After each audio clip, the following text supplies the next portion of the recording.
देवी Bhagavatam Mahapuran doctor Kislay Pandey के साथ। इस भाग में भगवान श्री हरि ने उन भगीरथ से कहा, अब आप भक्ति पूर्वक माँ गंगा की स्तुति तथा पूजन करिए। आपकी लाखों लाख तपश्चर्या के पश्चात माँ गंगा धरती पर आई हैं।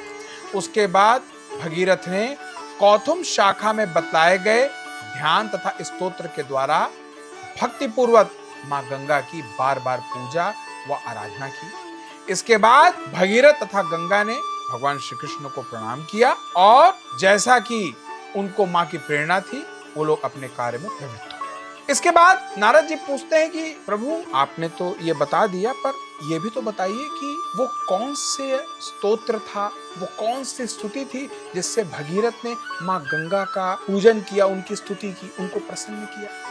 वो बड़ी आवश्यक है क्योंकि सारी कथा का सार वहीं पे है। तो श्री नारायण ने कहा कि हे नारद, राजा भगीरथ ने नित्य क्रिया करके, स्नान करके, स्वच्छ वस्त्र धारण करके, इंद्रियों को नियंत्रित करके भक्ति पूर्वक गणेश, सूर्य, अग्नि, विष्णु, शिव और भगवती शिवा, इन 6 देवताओं की पहले विधिवत पूजा आराधना की। इन 6 देवताओं की सम्यक पूजा के बाद ही वो गंगा पूजन के अधिकारी हुए। मनुष्य को भी यही चाहिए कि विघ्न दूर करने के लिए पहले वो गणेश की, आरोग्यता के लिए सूर्य की, पवित्रता के लिए अग्नि की, लक्ष्मी प्राप्ति के लिए विष्णु की, ज्ञान की प्राप्ति के लिए ज्ञानेश्वर शिव की तथा मुक्ति प्राप्ति के लिए भगवती शिवा की पूजा करें। और इसके बाद ही विद्वान पुरुष को अन्य पूजा में सफलता प्राप्त होती है। पहले इन 6 देवी देवताओं का एक एक करके पूजन, उसके बाद जो मुख्य पूजन है उसमें उसे लगना चाहिए,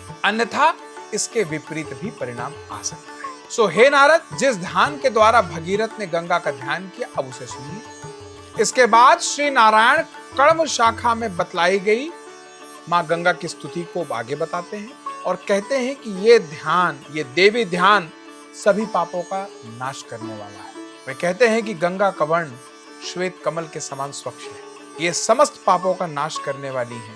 भगवान श्री कृष्ण के विग्रह से आविर्भूत परम साध्वी गंगा उन्हीं श्री कृष्ण के समान है। उन्होंने ही अग्नि के समान पवित्र वस्त्र धारण कर रखा है। वे रत्नमय विभूषणों से विभूषित है। ये श्रेष्ठ गंगा शरतकालीन पूर्णिमा के सैकड़ों चंद्रों की शोभा को तिरस्कृत करने वाली है। मंद मुस्कान से युक्त प्रसन्नता से इनका मुखमंडल शोभा पा रहा है। इनका तारुण्य सदा स्थिर रहने वाला है। ये भगवान नारायण की प्रिया हैं, शांत स्वभाव वाली हैं और उनके सौभाग्य से सम्मिलित हैं। ये मालती के पुष्पों की माला से विभूषित चोटी धारण की हुई हैं।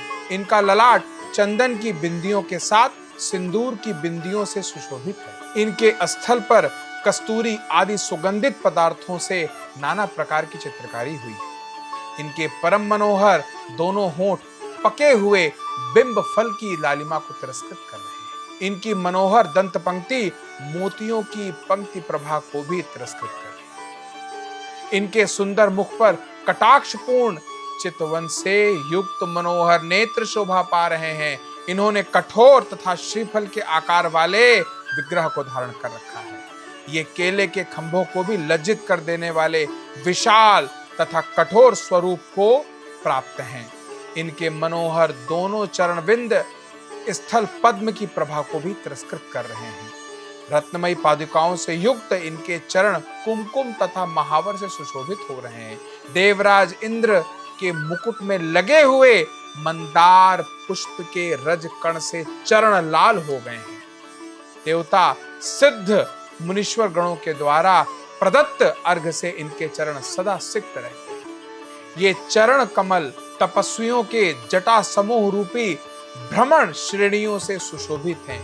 ये चरण मुक्ति की इच्छा रखने वाले मोक्ष तथा सकाम पुरुषों को भी सभी प्रकार के भोग प्रदान करने वाले, श्रेष्ठ वरेण्य वर देने वाली, भक्तों पर कृपा करने वाली, मनुष्यों को भगवान विष्णु का पद प्रदान करने वाली, विष्णुपदी नाम से विख्यात तथा साध्वी भगवती गंगा की मैं उपासना करता हूँ। हे ब्राह्मण, इस प्रकार इस ध्यान से तीनों मार्ग से विचरण करने वाली पवित्र गंगा का ध्यान करके 16 प्रकार के पूजनोपचार से इनकी विधिवत पूजा करनी चाहिए।